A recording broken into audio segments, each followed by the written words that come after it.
Bonjour, eh bien écoutez, ça faisait un certain moment que je n'avais pas fait cette petite promenade. Il faut dire que j'ai eu beaucoup de travail à faire dans mon jardin, plus une chaleur qui commence à se faire sentir l'après-midi. Donc le chemin là-haut, là, c'est parce que c'est la matinée, mais donc c'est supportable, mais l'après-midi, là, ça cogne. Le soleil, il cogne là-haut. Donc j'ai préféré m'abstenir pour l'instant.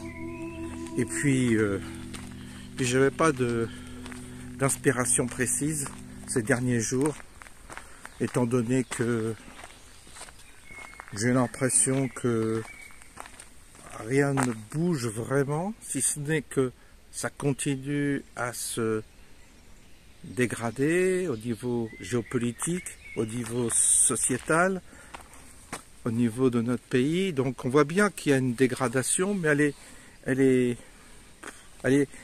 actée maintenant. Et on n'a pas de raison non plus de se morfondre sans arrêt sur cette dégradation. Elle a lieu, elle est acceptée par la population. Si elle n'était pas acceptée, il y aurait eu une révolution. Donc elle est acceptée. Il y aurait des manifestations, il n'y a pas de manifestations. Donc ça veut dire que la population est résignée, mais pas tant que ça. Je crois qu'elle en a pris son parti, et puis les gens ils se disent, on va sortir, on va profiter, c'est ce que je vous avais déjà dit. On va plus s'étourdir dans le divertissement de façon à ne plus penser. Je pense que les gens n'ont plus envie de penser. Alors évidemment, ils ont leurs problèmes, leurs préoccupations matérielles, financières ou de santé. Mais en gros, il y a une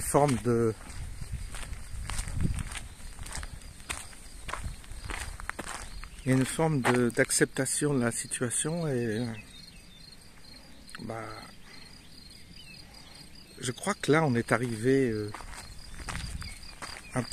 on est arrivé à la limite de ce qu'on pouvait dire, de ce qu'on pouvait soulever comme question concernant le pic-pic, les effets secondaires. On voit bien que là les choses sont dites. Maintenant, je pense que les personnes n'ont pas trop envie de savoir, surtout celles qui se sont fait pic-pic. Donc préfèrent rester dans une forme d'ignorance. C'est plus confortable que de se pencher sur le sujet, étant donné qu'ils se sont fait avoir. Et puis toutes les histoires d'éducation sexuelle, de wokisme, de tout ça, on voit bien que ça passe au-dessus de la tête des gens. On voit bien que ça n'atteint pas la couche, je dirais la couche populaire, la couche de la population. Il n'y a que quelques personnes qui sont sensibles à ça, mais je ne crois pas que ça réveille les foules. Il n'y a plus rien en fait qui soit de nature à susciter chez les personnes un sursaut. Alors évidemment ça peut rendre ça peut décourager, ça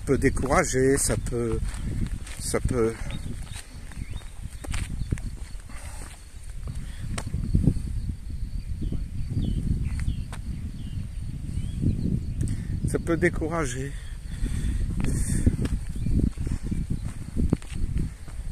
Mais bon.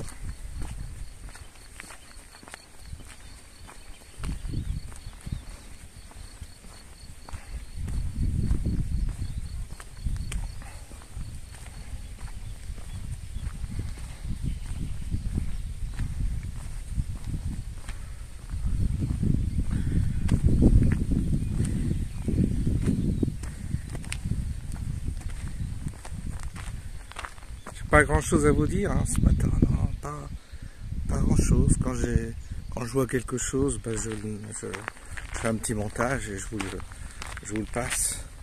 Non, ce matin j'ai pas trop J'ai pas un message à faire passer.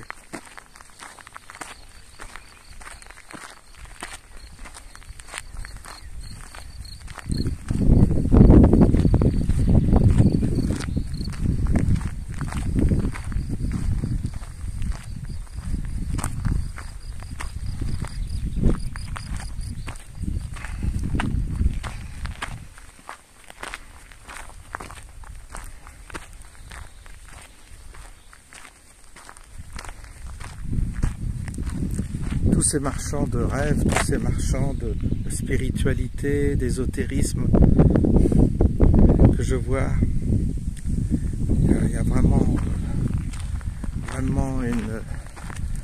un dégueulis de ça. Il y a vraiment quelque chose de malsain dans toute cette profusion de je ne sais quoi, de méthodes, de révélations. Oh là là, ça part dans tous les sens dans ce domaine-là aussi. Ça prend pas la mesure des choses. Ça apporte quelque chose aux gens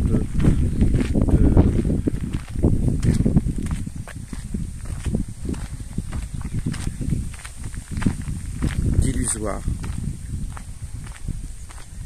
Une forme d'illusion.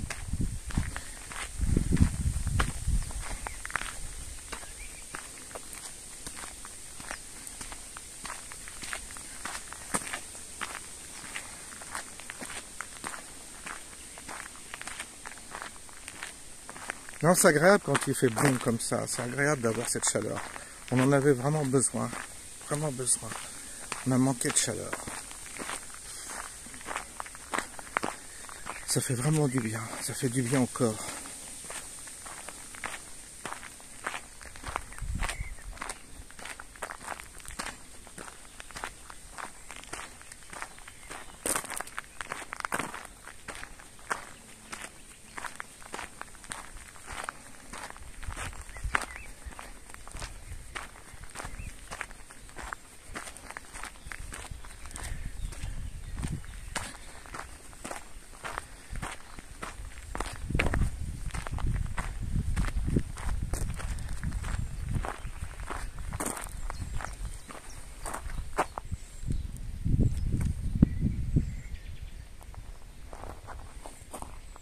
Ouais, voilà, c'est calme. Il n'y a pas grand monde, hein. Il n'y a pas la foule.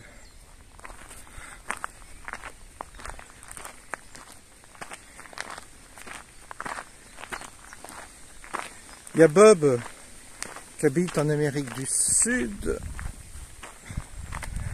Argentine je crois, qui m'a demandé si j'avais la foi.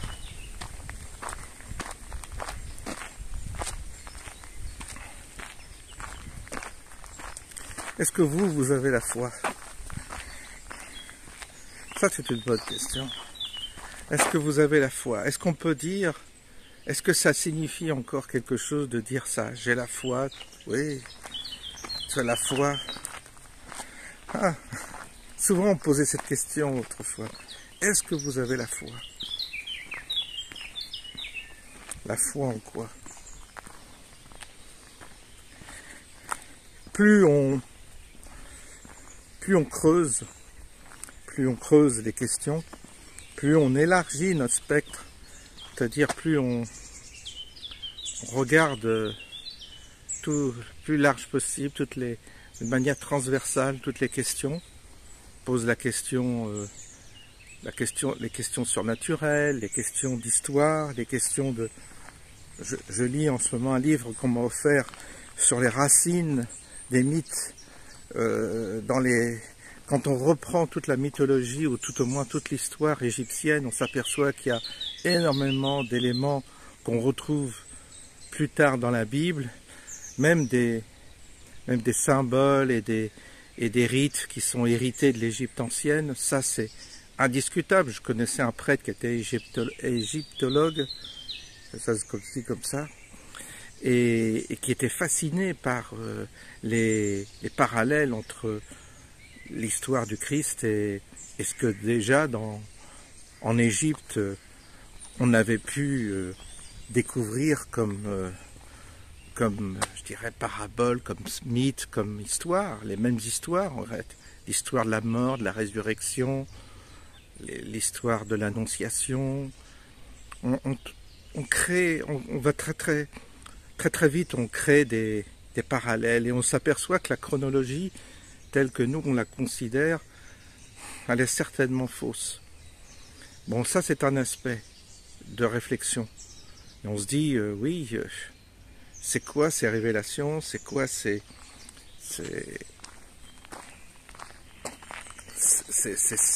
histoires symboliques qui traversent les religions et qui se ressemblent les unes les autres. Donc il n'y a pas une révélation en soi qui éteindrait les autres. Il y a plusieurs types de révélations et c'est toujours le même schéma, le même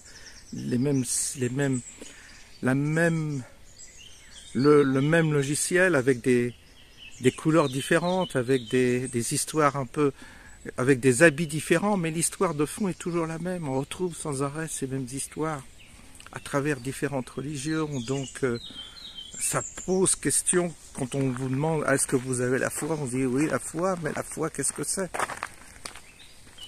Vous ne pouvez pas appréhender la question de Dieu comme ça, brutalement. On ne peut plus le faire.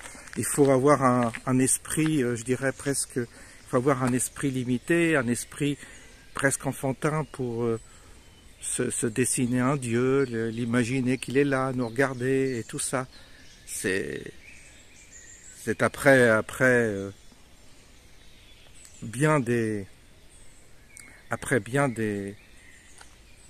recherches et de la réflexion, on se dit bah oui, ce Dieu tel que on l'a présenté au peuple, tel que les religions l'ont présenté, c'est très enfantin. On ne peut plus se poser la question d'un Dieu avec l'homme et sans considérer l'univers, sans considérer les autres vies dans les autres univers, sur d'autres planètes, etc. Donc notre notion, elle doit évoluer. Alors avoir la foi, c'est très restreint comme question. Pour avoir la foi, il faut soit être un peu superstitieux et donc avoir une forme d'appréhension de la question limitée. Mais si vous avez une appréhension très ouverte, vous ne savez pas ce que ça veut dire avoir la foi. On ne peut pas savoir. On ne peut pas savoir ce que c'est que la foi, le Dieu avec lequel on joue à cache-cache. Qui est-il? Comment se manifeste-t-il? Ces écrits sur lesquels on s'appuie, vous savez, c'est des écrits. C'est les hommes qui ont écrit ça. Mais nous, ce qui est important, c'est de connaître la vérité qui se cache derrière tout ça. Alors évidemment, ça ouvre le spectre. Vous avez Jean-Claude Bourret qui dit qu'il y a des visiteurs du... Maintenant, ils ont la preuve, il y a quasiment la certitude qu'il y a des visiteurs qui viennent de l'espace, qui viennent du futur et qui donc voyagent dans le temps.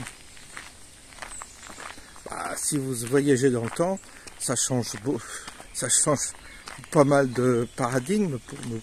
Ça veut dire que le temps n'est pas ce qu'on croit, ça veut dire que les événements que l'on vit sont peut-être corrigés, comme dans les films de science-fiction, et que si vous voyagez dans le temps, bah, vous allez quasiment voir ce qui s'est passé à l'époque du Christ, et ensuite à l'époque des Égyptiens, etc. Et là, vous découvrez que ces voyageurs du temps, s'ils existent, ben, ils ont des ressources et des connaissances qui nous dépassent infiniment. Et nous donner la clé de tout ça, ce serait trop fort, on ne pourrait pas. On n'a pas l'esprit, ni la science, ni le cerveau pour accepter, pour voir tout ça. C'est comme le monde invisible, c'est comme les esprits, toutes ces questions sont vastes, sont tellement vastes, que nous, petits humains qu'on est, avec notre petit cerveau, qu'est-ce que vous voulez qu'on dise face à toutes ces interrogations? En fait, l'époque que l'on vit nous a révélé quand même beaucoup de choses, hein. Nous a révélé beaucoup de choses au niveau de nos a priori, au niveau de nos conceptions. En fait, tous nos concepts matérialistes, tout ça sont faux. Regardez, on n'a pas avancé tellement dans la connaissance. Aujourd'hui, vous avez un pouvoir qui s'exprime et qui essaie de détruire l'humanité, ce qu'on appelle l'âme. Alors, on voit ce que ça veut dire, tuer l'âme. Mais ça va au-delà, c'est quelque chose de... C'est une entreprise qui est très mystérieuse en réalité. Pourquoi détruire l'âme de l'homme? Pourquoi en arriver là? Alors, on dit, oui, c'est les extraterrestres qui veulent s'installer sur la Terre, qui veulent tuer les hommes. Oui, bah oui, c'est une interprétation, mais on peut en trouver 1000, 2000, 3000, 10 000, 100 000 des interprétations. C'est nos interprétations humaines. Ça vaut quoi? Rien, puisque on n'a aucune certitude, aucune preuve, aucun... Non, on a que des suppositions, des pseudo-intuitions, etc. Et chacun part dans son histoire de se rassurer, de se construire sa petite théorie. Parce que, en fait, nous les hommes, on a besoin de nous construire une certitude. On ne supporte pas de vivre dans le mystère. On ne supporte pas le mystère, on veut des certitudes. Donc on construit à chaque fois un programme, où on construit une histoire qui nous rassure. On a besoin de ça, c'est nous les hommes. Eh bien, moi, j'ai pas besoin de ça. Franchement, je veux pas me construire quoi que ce soit. Je veux rester libre, absolument libre, d'appréhender tout ce qui est possible, tout ce qui est inimaginable même. Et je suis ouvert, très ouvert sur toutes les questions. Donc avoir la foi me concernant, je ne peux pas répondre parce que c'est au-delà de mes capacités d'avoir la foi. Il faudrait que j'arrive à formuler quelque chose alors que je suis dans l'incapacité de formuler quoi que ce soit. Mais vraiment dans l'incapacité de formuler quoi que ce soit. Non, c'est une...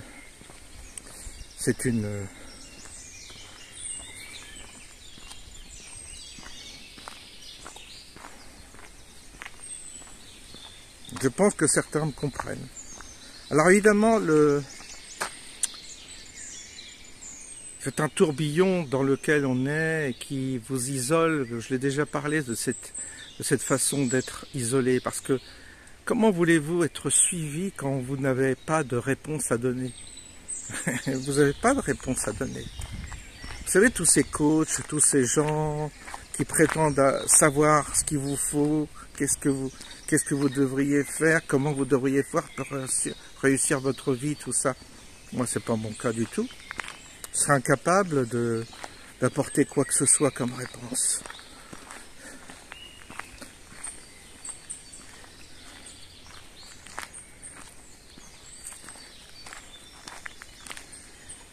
Ce que je peux voir, c'est qu'il y a le paradoxe dans il y a comme un paradoxe dans cette réalité matérielle dans laquelle on est, c'est qu'il y a quelque chose de beau et quelque chose de laid. Il y a la laideur, le mal et le bien, comme diront certains. Eh bien, il y a le laid et le beau qui se conjuguent dans cette réalité et dont on ne peut pas percer le mystère. On aimerait que tout soit beau. On aimerait que tout soit équilibré, on aimerait qu'il n'y ait plus de cette cruauté qui est malgré tout à l'œuvre, même à travers les animaux, quand on voit certains comportements, puis je parle des hommes aussi. Donc on aimerait évacuer le côté cruel et laid de la nature, mais non, il est là, il fait partie de cette beauté également. Donc c'est compliqué.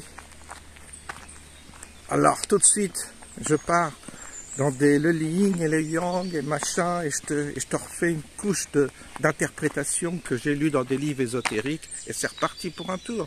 Et la personne va t'expliquer qu'elle a lu 10 000 livres, que tout ça, c'est fait partie du jeu, tout ça. Mais Mais ces gens qui vous parlent d'ésotérisme ou qui sont dans l'ésotérisme livresque n'ont pas la connaissance, parce que dans leur vie, on voit qu'ils n'ont pas la connaissance. Aussitôt que vous avez la connaissance, ça se voit dans votre vie. C'est-à-dire vous avez une vie qui ressemble à ce que vous avez compris. Et c'est ça, vous avez un environnement, une vie qui ressemble. Si votre vie, il faut vraiment être très très proche, là il faut être les pieds sur terre. Il faut regarder la vie intime, la vie personnelle de tous les gourous, de toutes ces personnes. Quand je dis leur vie, ça veut dire tout. Leurs relations sentimentales, leur vie matérielle, comment ils gèrent l'argent, comment ils se portent physiquement, est-ce qu'ils ont une bonne santé ou pas. Tout ça, c'est important. Parce que si vous prétendez avoir une connaissance, cette connaissance doit se manifester concrètement sur vous, sur votre corps, même votre corps. Votre corps doit être habité par ça, votre corps matériel, votre âme, votre esprit et votre manière d'être. Très très vite, moi pour en avoir, j'ai été dans une phase où je recherchais des gourous comme ça, des gens qui m'expliquent. Très très vite, quand je rentrais en contact avec eux, waouh, et je voyais leur vie, je me disais, waouh, c'est de l'hypocrisie en fait. Ils attirent plein de gens, ils ont des beaux discours, quand ils font des belles conférences, puis quand tu retournes dans leur vie concrète, c'est très banal, et puis c'est parfois très médiocre aussi. Et ils ont des relations avec les personnes avec lesquelles ils vivent très mauvaises. Ils se divorcent, ils se cassent, ils sont en conflit avec leurs enfants, ça se passe mal, ils ont des maladies, ils ont des gens malades et ils n'arrivent pas à résoudre la maladie même chez leurs proches. Donc de quoi tu peux te prétendre comme connaissance si tu n'as pas, cette connaissance ne t'apporte pas une efficacité dans ta vie personnelle, dans ta vie concrète. C'est pour ça que j'ai déblayé tout ça. Parce que ça vaut rien. Ça vaut rien. Ça vaut rien. Il faut regarder la vie. Et il faut quand même qu'il y ait une cohérence, une adéquation entre ta vie, ta personne et ton corps par rapport à ce que tu enseignes, par rapport à ce que tu prétends enseigner ou prétends savoir. Donc je sais pas que je lis beaucoup, je lis des ouvrages des ouvrages qui m'ouvrent l'esprit sur des questions d'histoire, sur des questions des hypothèses. Oui, j'entends bien ces hypothèses, j'aime bien les lire pour la mettre dans un coin comme ça. Cette hypothèse-là, je la mets là, cette autre hypothèse, je la mets là. Mais en réalité, je ne suis jamais convaincu. Personne ne m'a convaincu. Encore moins les religions. Qui elles-mêmes possèdent quelques clés.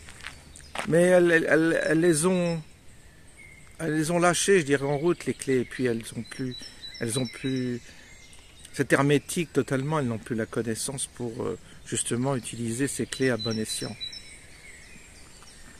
Alors évidemment, ça dépend dans quoi on veut vivre. Soit on veut s'installer dans un cadre confortable, aller à sa messe tous les dimanches, faire sa confession, faire sa communion, aller à la messe pour toutes les fêtes religieuses, et puis avec son idée du bien, son idée du mal, son idée de l'enfer, son idée du paradis, et puis on peut poursuivre sa vie dans ce cadre-là, et puis on rencontre des gens qui pensent comme nous, qui vont à la messe comme nous, et quand on sort, on est content de les retrouver, et puis on discutera, vous vous rendez compte, la société comme elle est, on refait le monde, et puis on critique évidemment toute la décadence de la société. Ça, je connais tout ça, j'ai été là-dedans.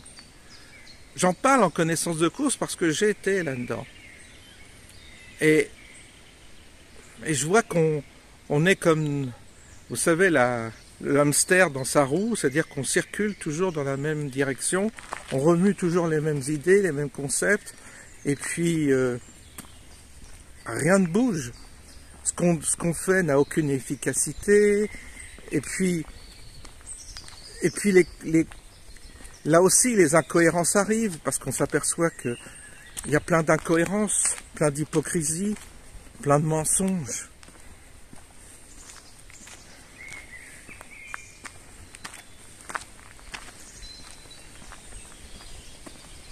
J'avais rencontré un jour un garçon qui avait, dont les parents étaient très riches. Il avait créé une maison, une hôtellerie pour des gens qui désirent faire une retraite près de l'abbaye du Barou, au Barou. Mais l'abbaye Sainte-Madeleine, je crois, au Barou. Je crois que c'est le nom de Sainte-Madeleine, mais j'ai une hésitation. Et donc, il était catho, comme pas un croyant. Il était venu avec sa femme, et puis il s'est installé volontairement près d'une abbaye pour vivre sa foi religieuse. Il faut le faire, hein, c'est-à-dire vraiment consacrer tout son argent pour un lieu de retraite pour des gens qui viendraient vivre près de cette abbaye, qui voudraient suivre les offices et tout ça. Ce garçon-là, il s'appelait François aussi, je crois. Un jour, ça m'arrivait de repasser le voir comme ça, 1 an, 2 ans, 3 ans, 10 ans après. Et là, sa vie avait explosé, il s'était fâché avec les moines, il avait trompé sa femme, il était parti, il avait une aventure sentimentale, il avait découvert autre chose, peut-être une femme qui lui fait des... Bref, il avait cassé toute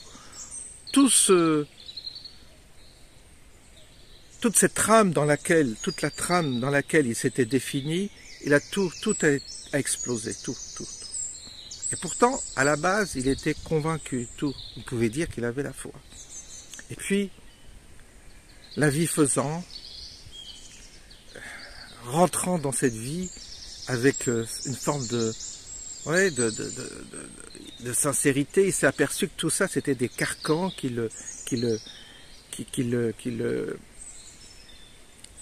l'étouffaient en quelque sorte. Et il a eu besoin de sortir de tout cela. Est-ce que pour ça c'est un mauvais garçon? Est-ce qu'il a renié? Non. Mais c'était nécessaire qu'il passe par là. C'est l'histoire de l'enfant prodigue, on pourrait dire, mais elle est souvent mal comprise, l'histoire de l'enfant. Il y a des histoires comme ça dans la Bible qui sont très très mal interprétées. Très mal interprétées. On va laisser passer la dame qui fait son footing. Bonjour. Bon courage. Merci.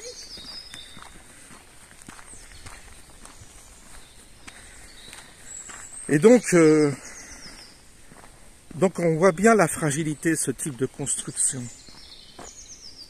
Alors, moi je dénonce le côté décadent actuel que l'on voit, c'est-à-dire le côté volontairement décadent, c'est-à-dire provocateur pour créer une faille dans l'esprit des gens, pour créer un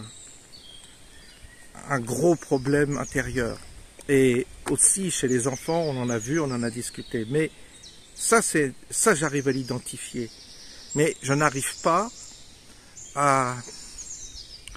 Pour l'instant, je n'arrive pas à voir de quelle manière on pourrait transformer ce monde. De quelle manière on pourrait transformer ce monde de façon à ce que on trouve un équilibre, que cette matière change, qu'il y a une forme de transformation de ce monde matériel et que dans lequel on puisse s'insérer, que tout le monde puisse s'insérer dans une forme d'harmonie et que cela s'exerce à travers tous les paramètres de la vie, c'est-à-dire la transformation du corps. Est-ce que la transformation du corps qui se dégrade, c'est normal? Ou est-ce qu'il y a moyen de changer ça? Est-ce qu'il y a moyen de travailler, de s'épanouir dans un travail qui corresponde à ce que l'on est? Aussi, c'est important. Le travail, c'est l'occupation. Le travail, il ne faut pas l'entendre comme un boulot salarié. Il faut l'entendre comme une œuvre qu'on accomplit chaque jour, dans laquelle on exerce nos talents, qui permet de nous réaliser intérieurement. Est-ce qu'on pourrait imaginer ça pour tout le monde? Parce que c'est le but, que tout le monde... Est-ce qu'on pourrait imaginer un système de santé qui fasse le lien entre le problème du corps et le problème de l'âme, les deux étant liés peut-être, et peut-être que si on soigne l'âme, on soigne le corps, Ou si on soigne l'homme, le corps, peut-être qu'on soigne l'âme. Est-ce qu'on a des perspectives, est-ce qu'on a des connaissances dans ce domaine-là? On a beaucoup d'illusionnisme, de gens qui... de charlatans, mais est-ce que vraiment les gens ont la connaissance de ça? Non. Et donc, cette vie, on pourrait très bien la voir comme un passage, peut-être, mais dans un passage qui ne soit pas forcément un passage douloureux, mais un passage réalisateur de quelque chose qui nous ferait basculer dans un autre chapitre, après cette vie, dans une autre vie, peut-être, on ne sait pas. Mais je ne connais pas, je connais pas la manière de faire, je n'ai pas la clé pour ça. Et croyez-moi, je sais que c'est pas en allant à la messe tous les dimanches que vous allez changer les choses, ni en communion tous les dimanches ou tous les jours. C'est faux d'imaginer ça, c'est faux.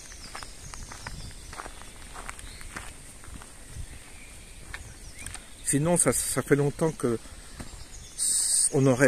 ça fait longtemps que ce monde serait déjà en place et que on serait dedans.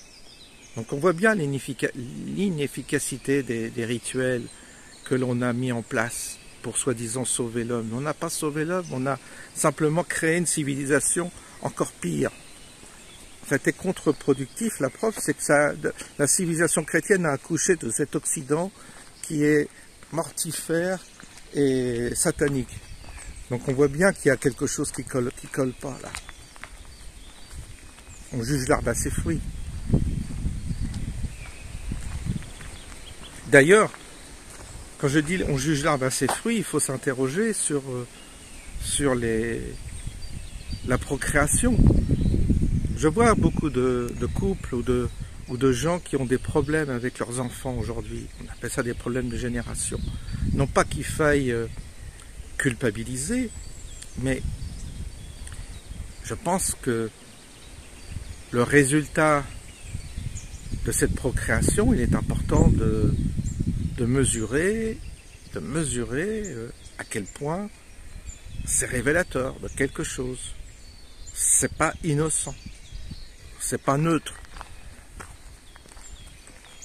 Rien que pour ça, il faudrait, bien entendu, poser la question. Pourquoi tel enfant que vous avez eu avec cette femme ou avec cet homme, c'est ce résultat? Et qu'est-ce que vous en tirez comme conséquence et comme conclusion? Le conflit que vous avez aujourd'hui avec eux, il a sa source où? Il a bien sa source quelque part. Vous savez, c'est des énigmes, il y a des énigmes familiales, comme ça. On n'est entouré que d'énigmes. Donc on n'a entouré que de questions et on pose des questions. Ah, il faut continuer à poser ces questions. En tous les cas, c'est ce que je vous invite à faire et c'est ce que je fais avec vous. Vous savez, je cherche pas... C'est pour ça que je ne serai jamais un gourou, parce que c'est impossible d'être un gourou quand on a si peu de connaissances que moi et si peu de certitude que moi. Je baigne vraiment dans un bain d'incertitude et d'énigmes qui me privent de tout enseignement, de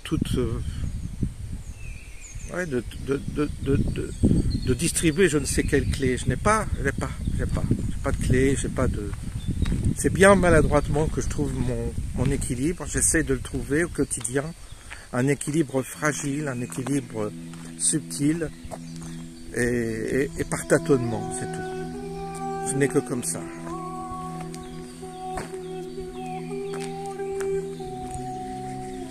Bien, je vais arriver près de chez mon voisin, là, on va voir ce qui se passe et je vous souhaite une bonne journée si vous découvrez cette vidéo un bon matin. À bientôt.